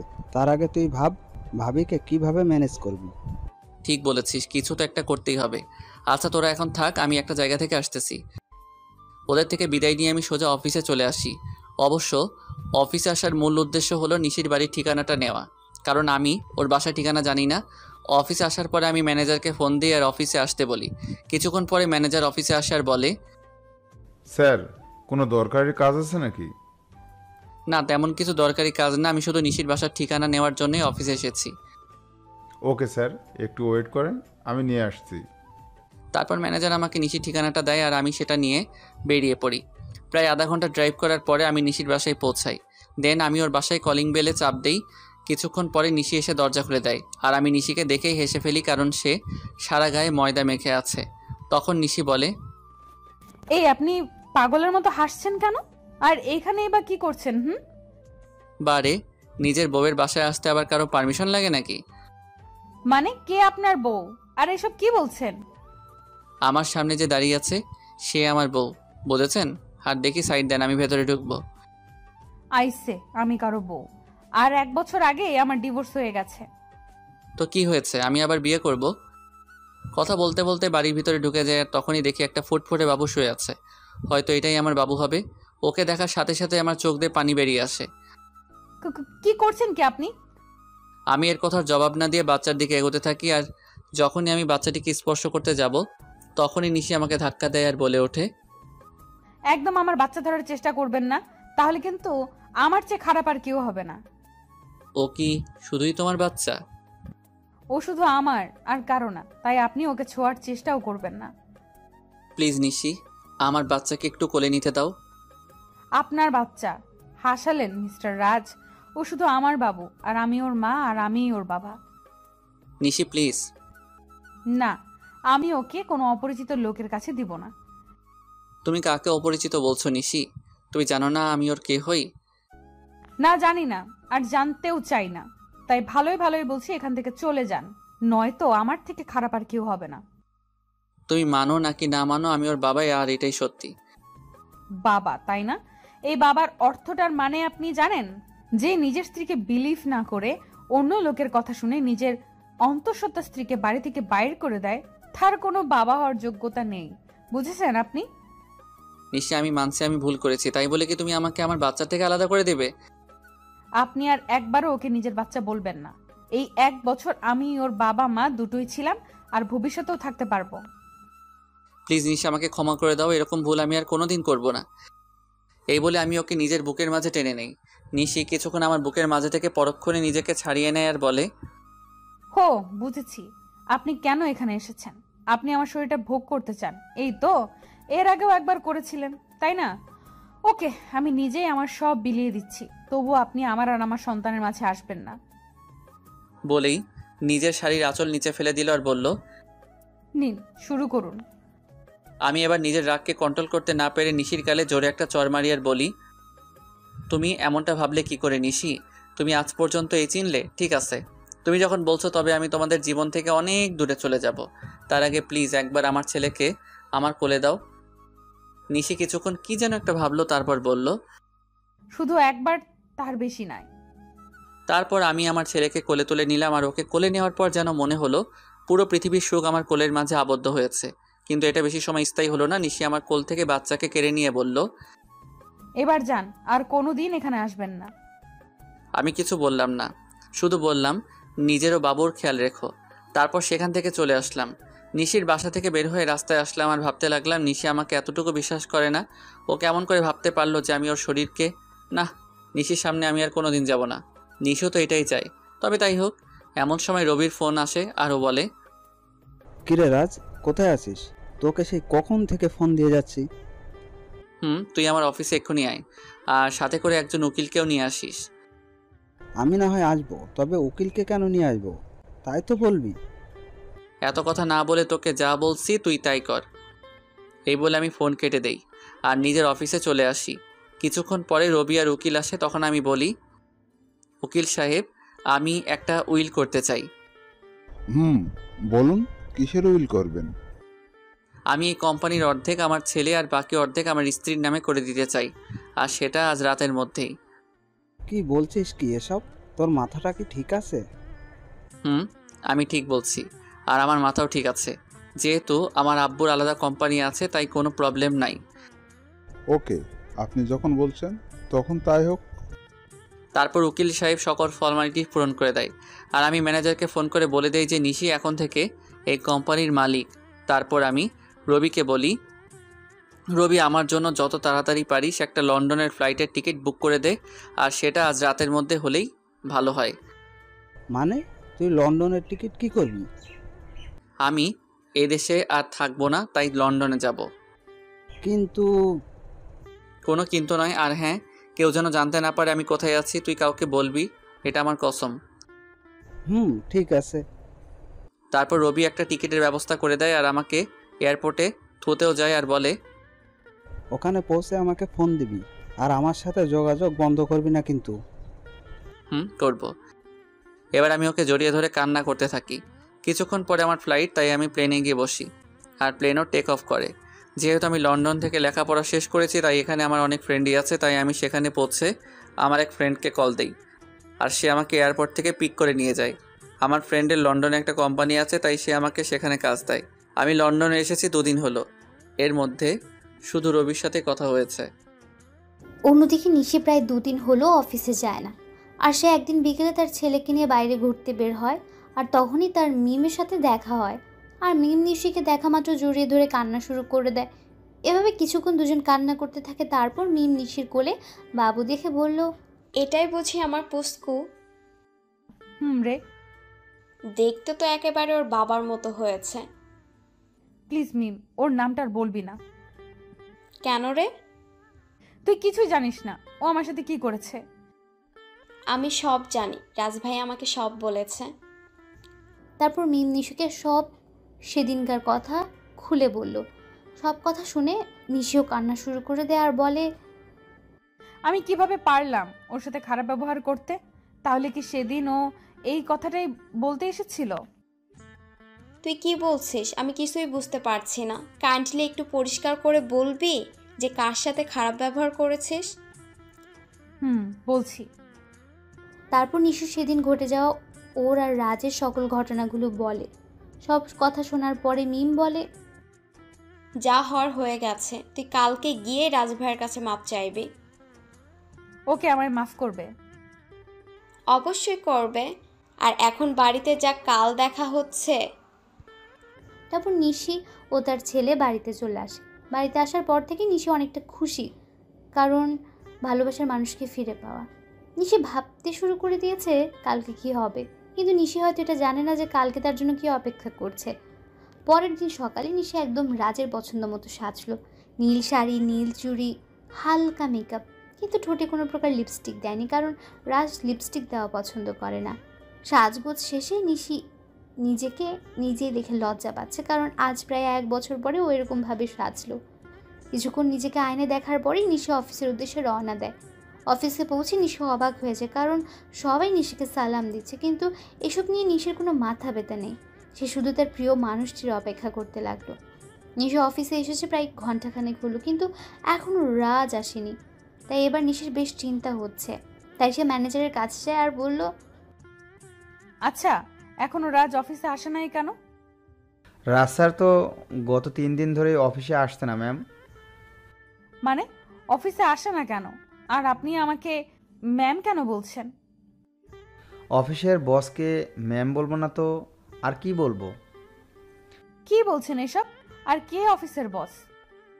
আপনি আমাদের অফিসের নতুন বস, আর এই অফিসটা আপনার ও আপনার ছেলের নামে রাজ স্যার লিখে দিয়ে গেছেন।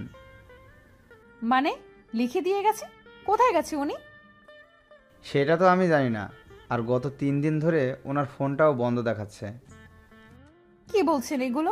ওনার ফোন বন্ধ দেখাচ্ছে মানে? আমি ঠিক বলছি। তারপর ম্যানেজার চলে গেল। ম্যানেজারের কথা শুনে নিশি ধপাস করে চেয়ারে বসে পড়লো আর ভাবতে লাগলো, তাহলে কে আবার রাজকে হারিয়ে ফেললো? না, এ হতে পারে না, রাজকে কিছুতেই হারাতে দেবে না সে। তারপর নিশি অফিস থেকে বের হয়ে গেল আর ওর বাসায় চলে গেল।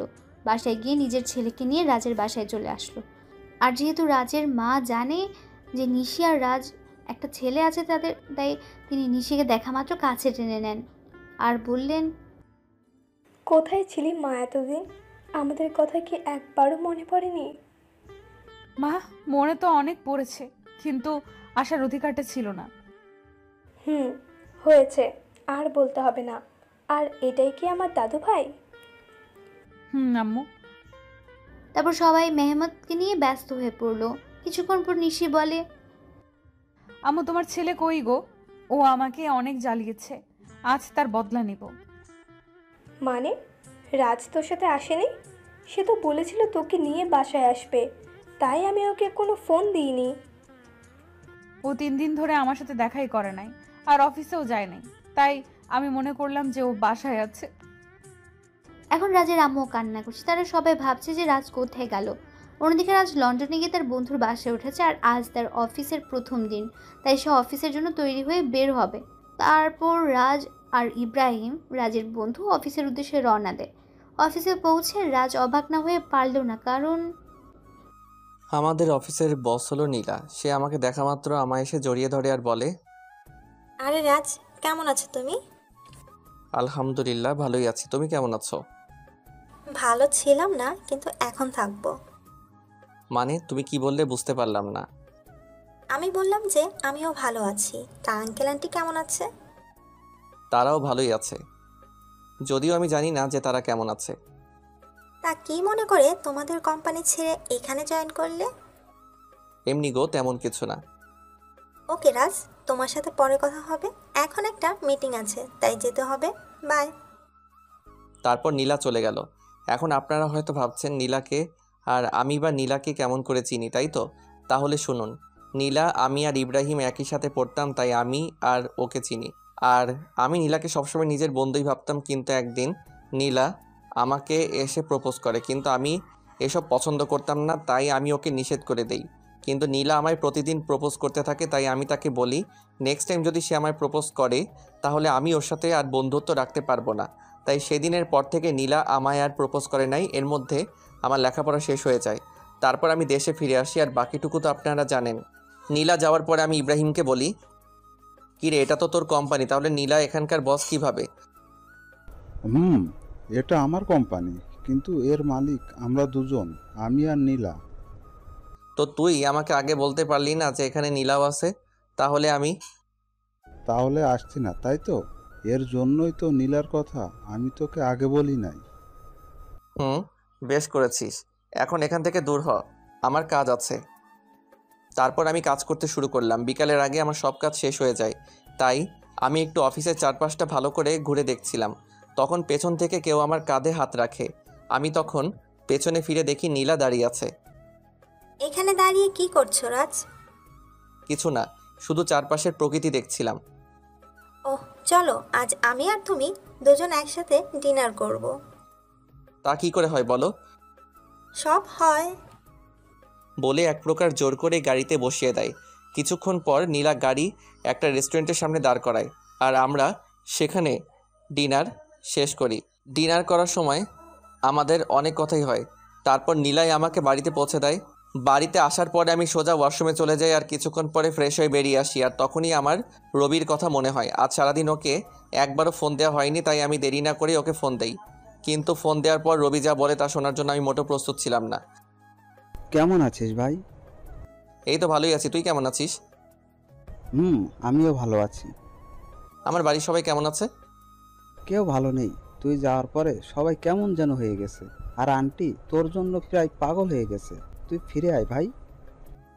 সময় হলে আমি ফিরে আসবো। আর নিশি আর আমার বাবু কেমন আছে রে? নিশি তো...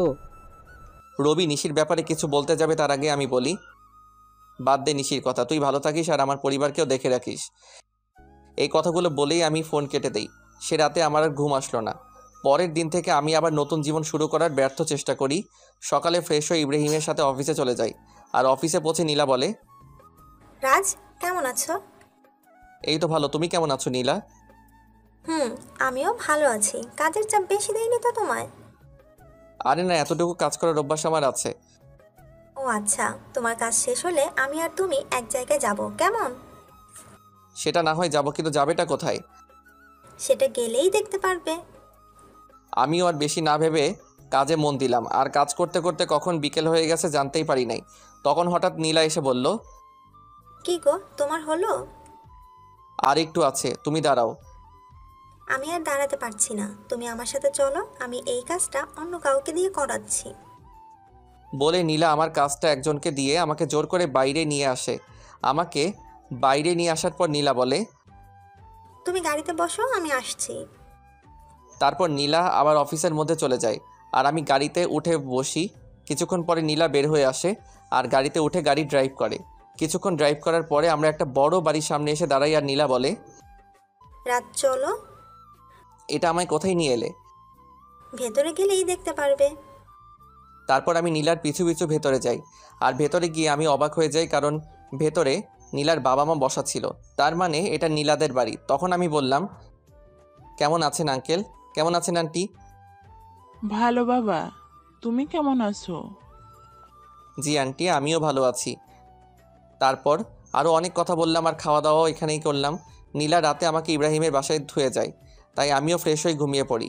এভাবেই 5টা বছর পার হয়ে যায়। আর এই 5 বছরে নিশির জন্য আমার ভালোবাসায় এতটুকু কমে নাই, বরং বেড়েছে। তো প্রতিদিনের মতো আজও অফিসে গেলাম। আর অফিসে পৌঁছানোর পর নীলা আমার কাছে এসে বলল, শোনো রাজ, আমরা আগামীকাল বাংলাদেশে যাব। সেখানে একটা মিটিং আছে, আর আমার সাথে তুমিও যাবে। তাই তোমার যা যা প্রয়োজন তুমি আজ বাসায় গিয়ে প্যাকিং করে নাও, আর কাল সকালে আমাদের ফ্লাইট। ওকে ঠিক আছে। কেন জানি আমি ওকে মানা করতে পারলাম না। হয়তো অনেক দিন পর দেশে ফিরবো, এর জন্যই সেদিনকার মতো অফিস করে বাসায় চলে আসলাম। তারপর আমি আমার কিছু জিনিস প্যাকিং করে রাখলাম। পরের দিন সকালেই আমি আর নীলা বাংলাদেশে চলে আসলাম, আর আমি ওখানকার যে কোম্পানির সাথে মিটিং হবে সেখানে গেলাম। আমি সেখানে গিয়ে আরও বেশি অবাক হয়ে যাই, কারণ এটা আর কারো না, আমার বাবার কোম্পানি, যার সাথে আমাদের মিটিং হবে। আমি কি করব তাই ভেবে পাচ্ছিলাম না। একবার মনে করলাম যে মিটিংটা অ্যাটেন্ড করব না, কিন্তু পরক্ষণে কী যেন হলো, আমি মিটিং প্লেসে চলে গেলাম। সেখানে গিয়ে আমি দেখি আমার বাবা একটা চেয়ারে বসা আছে, আর তার চেহারাটা কেমন যেন শুকিয়ে গেছে। তো আমি সেখানে গিয়ে সবার সাথে মত বিনিময় করলাম। আর আমি যখনই বাবার কাছে গেলাম, তখন বাবা আমাকে দেখা মাত্র জড়িয়ে ধরল আর বলল, কোথায় ছিলি বাবা এতদিন? আমাদের কথা কি তোর একটুও মনে পড়ে নাই?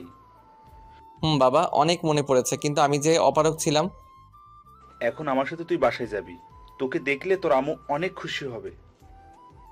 আব্বু, আমি যাব, তার আগে মিটিংটা শেষ করে নেই। সত্যি বলছিস তো? সত্যি।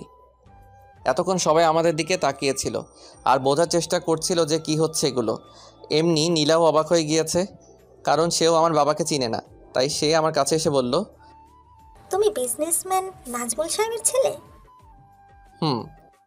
তুমি এত বড় বিজনেসম্যানের ছেলে হয়ে আমাদের কোম্পানিতে একজন সাধারণ স্টাফ হয়ে কাজ কেন করছিলে?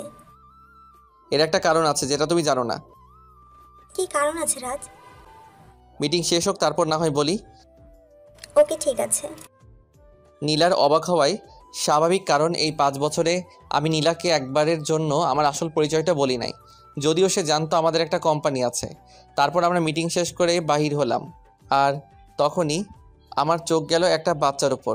বয়স আর কত হবে, 5-6 বছর হয়তো, কিন্তু ওকে দেখে মনে হচ্ছে কতদিনের না চেনা। তাই আমি ওর কাছে যাই আর বলি, বাবা, তোমার নাম কি? কিন্তু ছেলেটা আমাকে অবাক করে দিয়ে পাপা বলে আমায় জড়ায় ধরে। কে তোমার পাপা? তুমি তো আমার পাপা, আমার মামুনি বলছে। আর জানো পাপা, তোমার জন্য আমার মামুনি প্রতিদিন কান্না করে। কে তোমার মামুনি বাবা? তখন ছেলেটি হাত দিয়ে একজনকে দেখিয়ে দেয়, আর সেটা আর কেউ না, সেটা হলো নিশি। মানে ছেলেটি আমার আর নিশি সন্তান। তার জন্য কি ওর জন্য এত টান অনুভব হইতেছিল? তখনই নিশি আমাদের সামনে চলে আসে, আর আমাকে দেখে সে খানিকটা স্তব্ধ হয়ে যায়, কিন্তু পরক্ষণে আমায় জড়িয়ে ধরে কান্না করে দেয়। কিন্তু তখন হঠাৎ নীলা কোথায় থেকে যেন চলে আসে, আর নিশিকে আমার বুকে দেখে ও নিশিকে তুলে ওর গালে 2টো চড় বসায় দেয় আর বলে, এই মেয়ে, তোমার লজ্জা করে না অন্যের স্বামীকে জড়াই ধরতে? অন্যের স্বামী মানে? হ্যাঁ, তুমি যাকে জড়াই ধরছো সে আমার হাজবেন্ড হয়। ও সরি, আমায় ক্ষমা করে দিয়েন। আর মিস্টার রাজ, আপনার ছেলেকে দেখে রাখবেন। এই কথা বলে নিশি বাইরে দৌড় দিল। আমিও নিশির পিছু পিছু গেলাম, কিন্তু আমি যেতে একটু দেরি করে ফেলেছিলাম, কারণ নিশি একটা কারের হাতে ধাক্কা খেয়েছে আর ওর মাথা থেকে প্রচুর ব্লিডিং হচ্ছে। আমি কি করব কিছুই বুঝতে পারছিলাম না, আর বাইরে এসে দেখি নিশির মাথা থেকে প্রচুর ব্লিডিং হচ্ছে। আমি কি করব না করব কিছুই বুঝতে পারছিলাম না। আমার মনে হচ্ছিল যেন আমি আমার জীবনের সবচেয়ে মূল্যবান কিছু হারাতে যাচ্ছি। তাই আমি গিয়ে নিশিকে আমার কোলে তুলে নেই আর হসপিটালের দিকে দৌড়াতে শুরু করলাম। আর তখন কে যেন একটা কার নিয়ে এসে বলল উঠতে। তাই আমি দেরি না করে কারে উঠে বসি, আর কিছুক্ষণের মধ্যেই হসপিটালে পৌঁছে যাই। আর ডক্টররা নিশিকে নিয়ে ওটিতে চলে যায়। তাই আমি কারওয়ালাকে ধন্যবাদ দিতে যাই, আর গিয়ে দেখি সেটা আর অন্য কেউ না, আমার বন্ধু মামুন। আর মামুনকে দেখা মাত্র আমি কান্নায় ভেঙে পড়ি আর বলি, আমার নিশির কিছু হবে না তো? ওর যে কিছু হলে আমি বাঁচবো না রে। নিশির কিছু হবে না, আর তুই এভাবে ভেঙে পড়ছিস কেন? আজ আমার জন্য নিশির এই অবস্থা, কেন যে আমি আবার দেশে ফিরে আসলাম। এক থাপ্পড় দিব যদি আর একটিও বাজে কথা বলিস। আর নিশির কিচ্ছু হবে না, আর তুই এখানে শান্ত হয়ে বস। তারপর মামুন আমাকে এক জায়গায় বসিয়ে দেয় আর কোথায় যেন চলে যায়। কিছুক্ষণ পরে দেখি মামুন আমার ছেলেকে নিয়ে আসছে, আর ও আমাকে দেখে বলে, বাবা, মাম্মাম, ও মাম্মামি কি হয়েছে? তোমার মাম্মামের কিছু হয়নি বাবা, তুমি আমার কাছে এসো তো। তারপর আমি আমার ছেলেকে বুকের মাঝে জড়াই ধরি। কিছুক্ষণ পরে ডক্টর ওটি থেকে বাহির হয় আর বলে, আপনাদের ভাগ্য অনেক ভালো বলতে হবে, নয়তো রোগীকে যে অবস্থায় এখানে আনা হয়েছে, আমরা তো মনে করেছিলাম ওনাকে বাঁচানো সম্ভব হবে না, কিন্তু আল্লাহর অশেষ রহমতে উনি এখন সুস্থ আছে। আপনাকে অনেক ধন্যবাদ ডক্টর সাহেব, আমার নিশিকে ফিরিয়ে দেওয়ার জন্য। আরে এটা তো আমাদের কর্তব্য। আমি কি ওর সাথে দেখা করতে পারি? না, আপনি 6 ঘন্টা পরে ওনার সঙ্গে দেখা করতে পারবেন, আর তাছাড়া ওনার এখন সেন্স নেই। ওকে ডক্টর।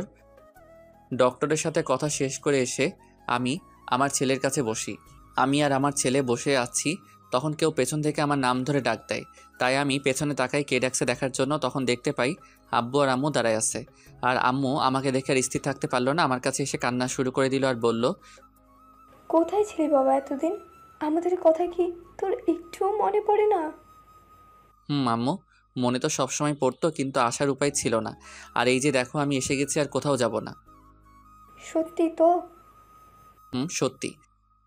তখন একজন নার্স এসে খবর দিল যে নিশির সেন্স পেয়েছে।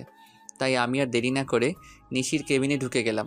আমার পিছু পিছু বাকি সবাইও চলে এসেছে, কিন্তু নিশি আমাকে দেখে তার মুখটা অন্যদিকে ঘুরিয়ে নিল। সবাই নিশির সাথে কথা বলছে আর নিশি সেগুলোর উত্তর শুধু হ্যাঁ অথবা নাতে দিচ্ছে, কিন্তু সে আমার দিকে একবারও তাকাচ্ছে না। এতে আমার অনেকটাই খারাপ লাগে। তাই আমি সবাইকে বলি, আমি আর নিশিকে একা কথা বলতে চাই, তাই প্লিজ সবাই যদি একটু বাইরে যেতে। অবশ্যই। তারপর সবাই বাইরে চলে যায় আর আমি নিশির পাশে গিয়ে বসি আর ওর হাত আমার হাতের মুঠোর মধ্যে নেই আর বলি, নিশি আমি সরি। কথা বলবেন আমার সাথে? ঠিক আছে, তাহলে আমি চলে যাচ্ছি। আমি যখন উঠতে যাব তখন নিশি আমার হাতটা ধরে ফেলে আর আমি ওর দিকে তাকিয়ে দেখেও কান্না করছে। আরে পাগলি, কান্না করছো কেন? খুব খারাপ, শুধু আমায় কষ্ট দেন। বুঝলাম মনের ভিতর অনেক অভিমান জমা হয়ে আছে। গো, আমি খুব খারাপ, আর আমি ওয়াদা করছি আজকের পর থেকে তোমায় আর কখনো কষ্ট দিব না। এইভাবে বললে আমি বিলিভ করব না। তাহলে কিভাবে বলবো? কান ধরে বলেন। ওকে শোনাবো, এই তো কান ধরলাম। ওই ফাজিল, আমি কি আমার কান ধরতে বলেছি নাকি? তো কি হলো? আর ছেড়ে যাবে না তো? কখনো না। পাগলিটাও আমার বুকের মধ্যে মিশে গেল। ঠিক তখনই নীলা কেবিনে আসলো আর নিশি নীলাকে দেখা মাত্র আমাকে আরো শক্ত করে জড়িয়ে ধরলো। ওর মতে ও যদি আমায় ছেড়ে দিলেই হারিয়ে যাব। ভয় পেও না নিশি, আমি তো শুধু ক্ষমা চাইতে এসেছি। আসলে আমি জানতাম না যে রাজ তোমার কে হয়, তাই ওই কথাগুলো বলে ফেলেছিলাম। It's okay. Thank you Nishi, and good bye. বলে নীলা চলে যায়। তখন আমি নিশিকে বলি, বাবু তুমি এখন রেস্ট নাও, তুমি এখন অনেকটাই উইক। তারপর নিশি আমার হাতটা ধরে বাচ্চাদের মতো ঘুমিয়ে পড়ে। প্রায় 15 দিন পর নিশিকে রিলিজ দেওয়া হয় আর নিশির পুরোপুরি সুস্থ হতে প্রায় 1 মাস সময় লাগে।